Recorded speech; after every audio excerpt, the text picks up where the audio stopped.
Grande Júlio, muito obrigado, hein? Boa noite para vocês. Está no ar o Troca de Passes desta quinta-feira de Sul-Americana e Copa Libertadores. Terminou há pouco no Maracanã. O Flamengo venceu a LDU pelo placar de 2-0 e assim vai precisar de uma vitória simples na última rodada para avançar à próxima fase da competição. Mais cedo, o Palmeiras também venceu, fez 2-0 no Bolívar, no Allianz Parque, e continua com a liderança geral dessa fase de grupos da Libertadores. 5 jogos, 5 vitórias. O Internacional também venceu fora de casa, fez 2-0 sobre o Nacional no Uruguai e joga por um empate contra o Bahia na última rodada da fase de grupos para avançar à próxima fase. São muitos os assuntos. Vamos falar do mau jogo do Corinthians, apesar da vitória hoje lá no Uruguai, e do Atlético Mineiro, que também venceu na Sul-Americana. Eu tô aqui com Carlos Eduardo, o Mansur, com o Alex e com vocês aí de casa, hein? O caminho para conversar com a gente vocês já sabem, hashtag Troca de Passes. Vão lá no X, no Twitter, mandem as suas mensagens pra gente. O que você achou da vitória do Flamengo, hein? Uma vitória importantíssima, 2-0. Queremos ouvi-los, tá legal? Carlos Eduardo Mansur, o Flamengo fez o que dele se esperava, né? Uma vitória importante e o melhor, por 2 gols de diferença, o que garante que com uma vitória simples no último jogo diante do Táchira, no mesmo Maracanã, o Flamengo ultrapasse de fase e chegue às oitavas de final. Mansur, boa noite. Boa noite, Felipe. Boa noite, Alex, todo mundo que assiste o Troca. Se a gente olha o jogo do Flamengo, não dá para passar despercebido. Assim, o jogo é um domínio completo, é uma intensidade muito alta o tempo todo. O jogo foi quase todo ele de meio de campo, né? de uma metade de campo, na metade ofensiva do Flamengo. E o plano de jogo do time permitiu o Flamengo chegar muito perto da área da LDU o tempo todo em boas condições, especialmente usando os lados do campo, muitas vezes pelo lado esquerdo. Apesar do Luiz Araújo terminar o jogo com uma assistência e um gol, para mim o grande nome do jogo foi o Alexandro, pela esquerda, foi muito bem no jogo. O De La Cruz também fez ótima partida. Falar do De La Cruz, achei que o De La Cruz fez um grande jogo. Também fez ótima partida. Qual é a grande questão do Flamengo? Eu acho que esse é um ponto que a gente pode debater mais adiante. O Flamengo se coloca, tudo que é planejado do ponto de vista tático pelo Felipe, coloca o Flamengo a 20 metros do gol, rondando a área do adversário, a ponto de dar o último passe e a finalização com muita frequência no jogo. O Flamengo ronda a área do adversário e se aproxima de zonas de definição de jogada com muita frequência. A questão é o aproveitamento de jogadas, é a resolução de jogadas dos atacantes do Flamengo que tem deixado a desejar, especialmente quando você não tem o Pedro. Hoje a entrada dele, no momento que o time já tinha baixado o ritmo, acabou que nem teve tanto impacto no segundo tempo quando ele entrou. Hoje ele começa no banco. Embora o Luiz Araújo tenha sido, dos 3, o que fez a melhor partida, ainda assim, muitas vezes é um erro de última bola, uma definição ruim, uma escolha errada. Não é um momento em que os atacantes do Flamengo, tanto os pontas quanto quem joga pelo centro do ataque, o Bruno Henrique no momento também que não é o melhor dele em termos de carreira, em que isso acaba tornando o volume do Flamengo muito maior do que a efetiva ou criação de chances claras ou transformação desse volume em gol. Essa é uma questão que vai acompanhando o Flamengo na temporada com alguma frequência. Acho que conforme os desafios vão aumentando, isso vai sendo um ponto que preocupa naturalmente, especialmente em jogos de mata-mata, que você precisa aproveitar oportunidades quando esses jogos chegarem. O fato é que o Flamengo fez o necessário, os 2 gols permitem uma vitória simples contra o Táchira, classificar o Flamengo com a chance de ser primeiro do grupo. Isso. Né? De acordo com o resultado de LDU e Central Córdoba na última rodada. Se a LDU vencer e o Flamengo contra o Táchira também vencer, teremos um empate triplo em 11 pontos na primeira posição do grupo, e o Flamengo hoje tem 2 gols de saldo contra... Córdoba tem 3, o Flamengo 2 e a LDU 1. O Flamengo tem 2 de saldo contra 1 da LDU. Se o Flamengo fizer o mesmo resultado em termos de diferença de gols que a LDU fizer, o Flamengo será primeiro colocado do grupo. Ô Alex, o Flamengo vinha dependendo muito do Arrascaeta, né? O Arrascaeta estava inspiradíssimo nos outros jogos, né? E vem sendo talvez o principal jogador do Campeonato Brasileiro até aqui. Hoje, com o Arrascaeta bem menos inspirado, foi preciso que os outros jogadores aparecessem para fazer com que o Flamengo vencesse o jogo. Numa intensidade absurda, né? Como disse o Mansur, depois no segundo tempo dá uma caída natural, porque não é fácil sustentar aquele ritmo todo, mas passa um recado. Não vai ser fácil vencer um Flamengo mobilizado jogando no Maracanã como foi hoje, não, Alex? Boa noite. Boa noite, Felipe, Mansur, todo mundo tem em casa. Não é nem que está em casa, né?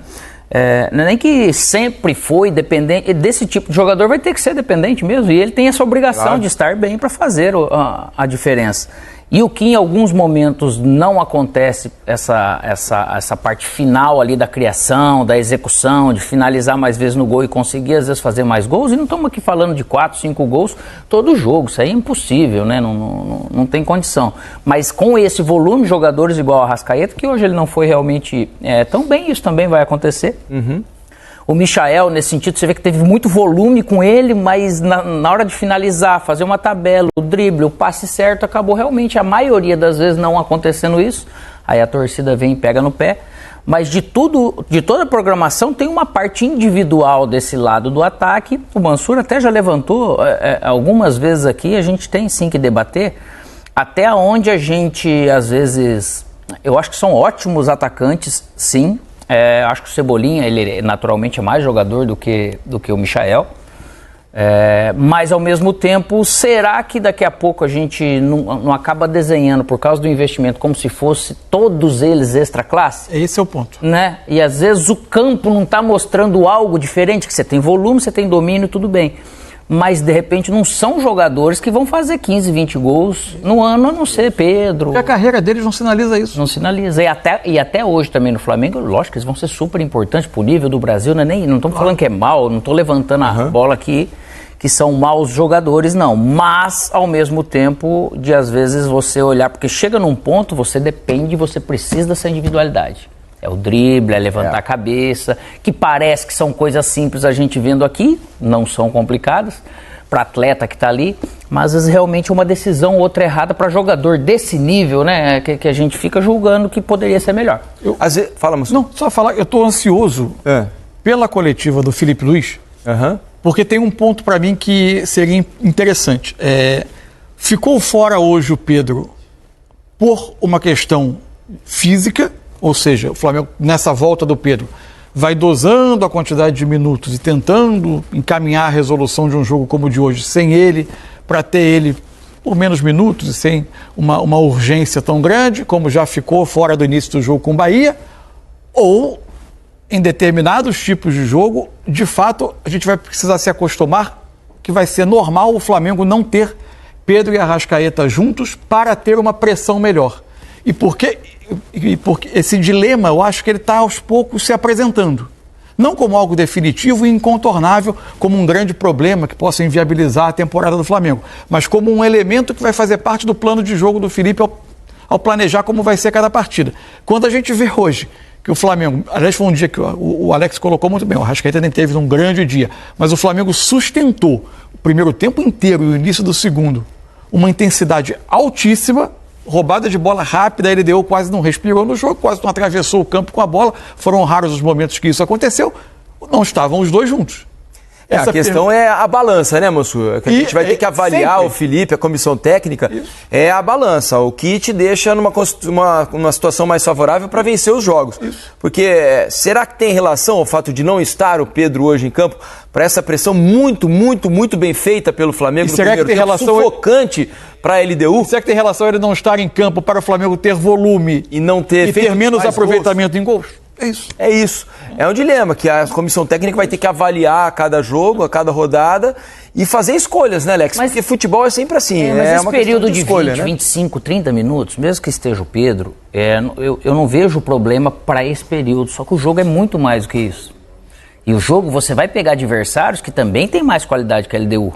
Né? Nesse sentido, como alguns outros no Brasil. Então vão ter jogos que você vai ter que enfrentar um nível físico e tudo, que tiveram alguns jogos sim, e são poucos, né? Que consegue bater de frente com o Flamengo e dificultar para ele nesse sentido da fisicalidade. Você pega hoje, você jogando com De La Cruz e Gerson, óbvio que você precisa de mais de uma ajuda de Michael, ou quem estiver jogando dos dois lados, com mais Arrascaeta e tudo. Mas você pega o Arrascaeta, naturalmente, tô falando e nem posso falar que tá mal fisicamente, não é nem isso, eu tô falando de perfil, de característica. Chega num ponto que praticamente falta a questão sem bola, e falta também a questão, se tá faltando um pouco de perna por causa dessa intensidade, e aí você precisa de um tempo para fazer, de treinamento, de adaptação, que falta com bola também. Que às vezes esse pessoal de trás pega a bola, na hora que eu olho para frente, o cara tá mais sufocado, ele tá escondido. Aí a bola volta de novo e tudo. Então você fica com a bola, mas você também deixa de ser agressivo. Então é tudo esse equilíbrio que ao longo da temporada não tem como ele não utilizar mesmo Arrascaeta e Pedro em muitos momentos, porque vai ter que utilizar, né? Não tem outro jeito. Mas a parte física, se você for ver o que até o Pedro faz e o Bruno Henrique em relação ao Arrascaeta, é lógico que acaba sendo maior por uma característica genética. O que eu acho também é o seguinte, né? O Flamengo vai precisar tentar fazer com que esses jogadores do meio para frente estejam numa situação física mais equilibrada, né? Porque eu acho que hoje há muito desequilíbrio na parte física dos atacantes, né? Porque toda hora um tá machucado, o outro tá voltando de lesão, eles estão com dificuldade de se manterem aptos, né, para jogar numa maior quantidade de partidas, né? Toda hora tem uma baixa, alguém para por um motivo de contusão. Isso eu acho que tem atrapalhado também o ritmo dos atacantes, a questão da confiança, né, de estar mais fresco também para tomar a melhor decisão durante os jogos, né? Eu acho que essa parte da quantidade de lesões tem atrapalhado. Por exemplo, hoje o Luiz Araújo, que jogou, fez um gol, fez bom jogo, Luiz Araújo. Foi do trio atacante, foi o que jogou melhor. Tanto que sustentou, né? Não foi substituído. Acho que foi perguntado na hora das 2 substituições, ele falou, opa, pode me deixar. Ele foi sair já quase nos acréscimos. Ele não tem feito uma quantidade de partidas em sequência tão grande desde o início do ano. Ano passado teve uma lesão, não voltou. E se você pega Arrascaeta e Pedro à parte dos jogadores de frente do Flamengo, aí você junta Cebolinha, Luiz Araújo, Michael, o próprio Bruno Henrique, quem tem tido na média o melhor rendimento, e aí é uma outra infelicidade, e se liga a isso que você falou da questão física, é o Plata. O Flamengo perdeu de novo, né? Voltou a perder. Já está tempo, né? Já está novamente fora. Esse é uma opção importantíssima, porque é um jogador que dá a possibilidade de ser usado por fora, partindo de uma ponta, fechando, abrindo o corredor para o Wesley, mas é um jogador que participa muito de construção, joga de costas, consegue tabelar, infiltra. Não dá para dizer que seguindo o problema do Flamengo da questão dos gols, não dá para dizer que é um espetacular artilheiro, definidor, mas participa muito de jogadas e num nível técnico que vinha de rendimento acima dos demais. E pode também jogar por dentro em jogos que o Arrascaeta não jogou. Ele fez ali o segundo atacante com uma desenvoltura, digamos, melhor do que outras opções que foram testadas por ali jogando por dentro, já que o Flamengo não tem tantas opções por ali. Então essa é outra perda que pesa no desempenho ofensivo do Flamengo. A dupla de volantes foi muito bem hoje, né, Mansur e Alex? Tanto o Gerson, que o Gerson tinha dado uma baixada no nível nos últimos jogos, né? Não sei se pela sequência insana do nosso calendário, mas ele vinha num momento muito, muito bom, e aí deu uma caída nos últimos jogos. Hoje, mesmo jogando numa outra função, né? Normalmente ele vinha jogando mais pelo lado direito, partindo um pouco mais da frente. Hoje, um pouco mais atrás, ao lado do De La Cruz. Os dois conseguiram não só ajudar muito na pressão, mas a circulação de bola, né? Eles conseguiram fazer com que o jogo fluísse de uma maneira rápida. E eventualmente infiltrando, né? Já viu algumas vezes o De La Cruz fazendo essa presença. Porque eu até mostrando no campinho aqui que é interessante esse aspecto do jogo. O Flamengo tinha basicamente essa formação inicial no papel, não 4-2-3-1, dá para colocar assim, Luiz Araújo, Michael, Arrascaeta por trás, Bruno Henrique de centroavante. Quando o Flamengo tinha a bola, basicamente o que acontecia era o Wesley, em geral, parte de uma posição mais adiantada, o Michael tende a abrir o campo pela direita, e você tinha os dois volantes, De La Cruz e Gerson, Léo Pereira e Léo X por trás, e o Alexandre iniciando um pouquinho por trás. É quase um 2-3-5 para iniciar, só que ele é um pouco assimétrico, porque o Alexandre um pouquinho mais para a esquerda, o Gerson e o De La Cruz defendendo mais o centro. Esse eixo aqui, Léo Pereira, Léo Ortiz, Gerson e De La Cruz, é a base de todo o jogo. O que eventualmente acontecia?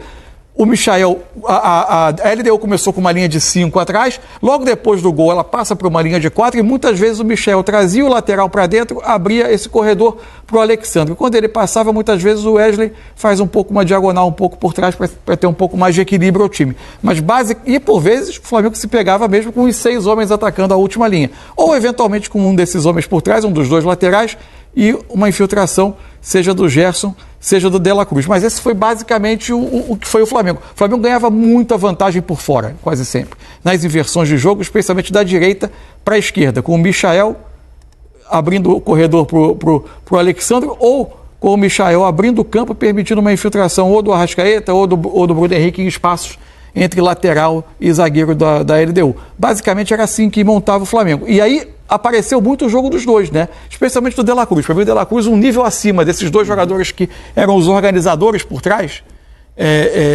Gerson e o De La Cruz. Para mim, o De La Cruz um nível acima.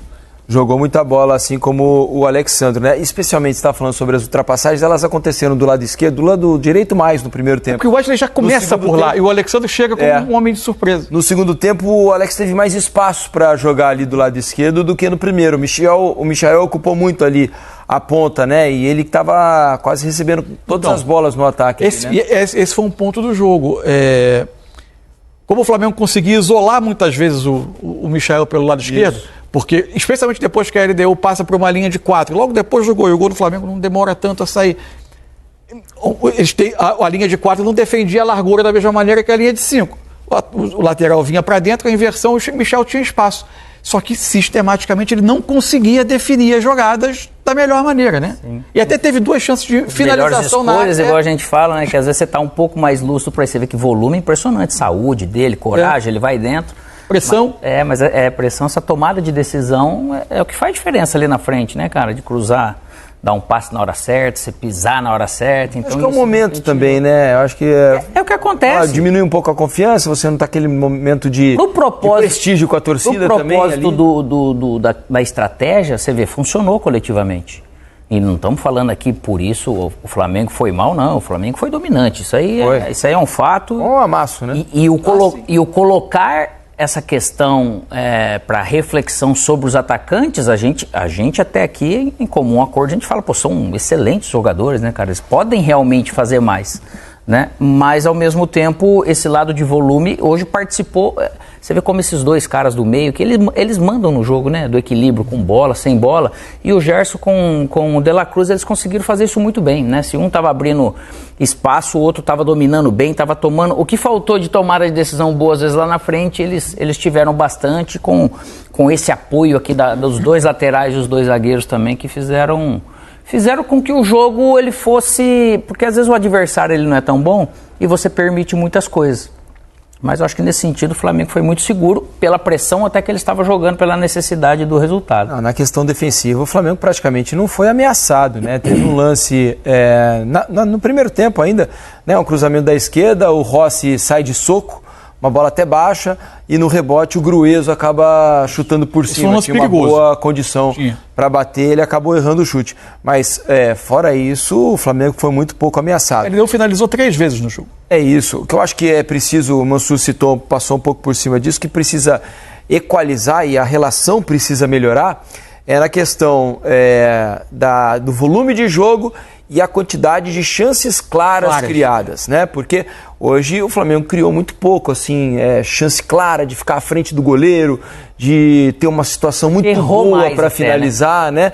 O Flamengo circulou muito, povoou muito ali ao redor da área, mas efetividade tem faltado um pouco, assim, para conseguir finalizar numa condição melhor, para ter uma chance mais clara de gol, ficar à frente do goleiro eventualmente. Você pensa numa posse de 65%, né?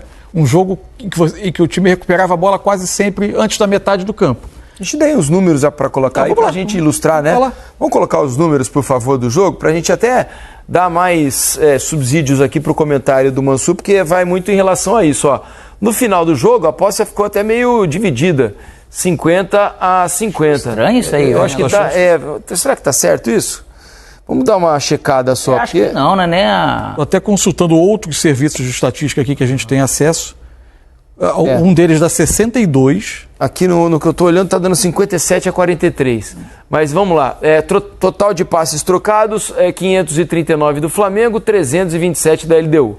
Passes certos, 85% do Flamengo, 81% da LDU. Finalizações, 14 do Flamengo, 2 da LDU. No gol, 5 do Flamengo, nenhuma da LDU. A gente vai trocar a página aqui para vocês acompanharem. Impedimentos, 3 do Flamengo, 2 da LDU, 10-1 em escanteios, desarmes 9-11, faltas cometidas 16 do Flamengo, 18, um número alto até de faltas, né? Acho que tem muita relação também com a pressão que o Flamengo fazia. Tenta roubar, não consegue tem uma possibilidade e faz a de escapar falta. para você não ceder muito campo atrás, faz a falta. Cartões amarelos, 1 do Flamengo, 4 da LDU. Mas como você vinha dizendo, né, Mansur? O Flamengo teve muito volume os dois... acho que pouca criação de chances mais claras. Os dois serviços de estatística que eu consultei aqui, um dá 62% e outro dá 63% de posse, você viu 57%. Sempre essas coletas de dados, elas não vão ser exatas, mas enfim, para esse nível de posse, esse tempo que o jogo fica no campo de ataque, 15 finalizações, 14 finalizações, não são tantas assim, fora os gols, que você levanta da cadeira e fala, o gol vai sair a qualquer momento, né? Não são tão limpas em circunstâncias... Tira aquele da galera, né? E muitas jogadas em que perto do último passe tem o time comete o erro que acaba tendo mais situação perigosa de gol do que propriamente uma finalização perigosa de gol. Tem muitas situações que se criam e que ela não se converte numa finalização tão clara, porque existe o erro antes do último passe, antes até de finalizar. Esse é um ponto que está acompanhando o Flamengo. De fato, assim, tem informações que o Flamengo leva a campo em alguns jogos que, historicamente, esses jogadores da carreira têm pouco gol. O que seria uma exceção, por exemplo, é o Bruno Henrique. Mas o Bruno Henrique já está num momento da carreira mais adiantado, que ele não está no pico dele de rendimento, não está no topo. E hoje também não conseguiu fazer um bom jogo com bola, né? Sem bola ajudou muito, com bola conseguiu criar pouca coisa. E acho assim, ele é muito importante, hoje foi importante, por exemplo, na pressão. Ele participou ativamente da pressão mais uma vez, não é o primeiro jogo que ele faz isso. Agora, quando você pensa na movimentação de um 9... quando o time tem bola para atacar, gerar situações, atacar qual momento, onde se posicionar, o jogo de costas quando é preciso, se colocar numa posição que dê uma boa opção de passe, de assistência. Aí não é a especialidade dele, ele é um outro tipo de... Ele é um jogador que quase sempre foi de atacar a área, né? Bem a parte final mesmo, né, cara? Porque o de você receber a bola também vai muito da sua leitura de jogo e você saber se posicionar, né? Saber se movimentar no momento certo, né? E quando você pode ver o Arrasca não vai tão bem, para ele também, ou para qualquer 9 que está ali, se prejudica. Lógico que se ele fosse um cara de bola no pé, ele poderia aparecer um pouco mais no jogo, mas também não teria, às vezes, tanta chance de gol. Uma bola não tão bem cruzada, que não chegou boa para ele, um lançamento ou ali numa parte mais curta ou no mais longa, que também, que ele foi no espaço ou tinha o desenho do espaço e a bola não foi boa para ele. Então esse cara, ele depende um pouco mais dessa estrutura atrás, dessa característica do Bruno, para poder pegar e participar mais com a bola. A gente vai voltar a falar de Flamengo daqui a pouquinho, né? Quando ouvimos a entrevista coletiva do Felipe Luiz, quem sabe para explicar a questão do Pedro, Exato. né? O Mansur está curioso para saber, todos nós estamos, sobre o porquê do Pedro ter ficado no banco de reservas. Último ponto rápido, assim, tudo isso que a gente fala sobre questões do ataque, de fazer mais gol, do aproveitamento, assim, tudo isso são reparos num time que é muito forte. A gente não está aqui dizendo que o Flamengo jogou mal, que o Flamengo não tem condição. Ao contrário. Aliás, o trabalho tático do Flamengo é de muito alto nível, né? Porque a forma como o Flamengo domina adversários sistematicamente, tem volume, se coloca perto da área, ela é muito, muito notável, assim, muito, muito forte. São questões que quando você chega para decidir campeonatos, para decidir esses pequenos detalhes, às vezes é o que pode fazer. O pessoal às vezes está em casa, que eles podem mandar mensagem, né, na hashtag troca de passe. Nós aqui, pelo menos, não temos perfil de ser dono da razão, certo? E entretenimento, pô, dá sua opinião, né? Nós estamos aqui para dar nossa opinião, enfim, aquilo que a gente acha, aquilo que a gente pensa, e é para gerar coisas mesmo, para que a gente possa refletir. E o que é o futebol? O que você viu hoje? É isso, pô, aqui, ó, a hashtag tá na tela aí. Eu vou aproveitar e vou ler algumas aqui. Um segundinho, ó, e rapidinho, ó. E já vem lendo. João Andrade diz, olha só, o Felipe Luiz tem medo de colocar jogadores com pouca idade como titular? Se o Lamine Yamal jogasse no Flamengo, com certeza seria a reserva. O louco. O Fernando Garcês... Mas quem ele quer que coloque? Hã? Qual o jogador que ele Eu não sei, deve estar falando, por exemplo, de Matheus Araújo, Matheus Gonçalves, de Everton às vezes Araújo. Não especificamente de algum nome, porque tem pouca opção, mas é mais porque hoje joga e a maioria que tem já é mais experiente. O Fernando Garcês diz, boa noite, se o Flamengo fosse do grupo do Internacional, tenho certeza que o Flamengo teria dificuldades no grupo. Portanto, dá uma segurada. Um grande abraço a todos, em especial ao Super Alex. O Gustavo Xavier diz, estão falando de Flamengo. Por acaso o Ancelotti conhece o Wesley, Léo Ortiz, Gerson e Pedro? Um abraço de Ribeirão Preto. Vai passar a conhecer agora, se não conhecia, né? Que ele vai começar a conhecer. Né? O Helder Santos, vitória para dar moral, mas o Flamengo jogou sem salto alto, sem a soberba, vamos ganhar quando quisermos. Bruno Henrique muito mal, Felipe precisa dar mais oportunidades para a base. Para fechar esse primeiro giro aqui de vocês, né, aqui na hashtag Troca de Passes, o João Andrade, Michael é jogador de time de Série A? O Felipe Luiz está apaixonado por ele, a torcida desesperada, vendo ele não produzir nada. Não é assim também, né, João? Não dá para dizer que ele não é jogador de time de Série A. Exatamente.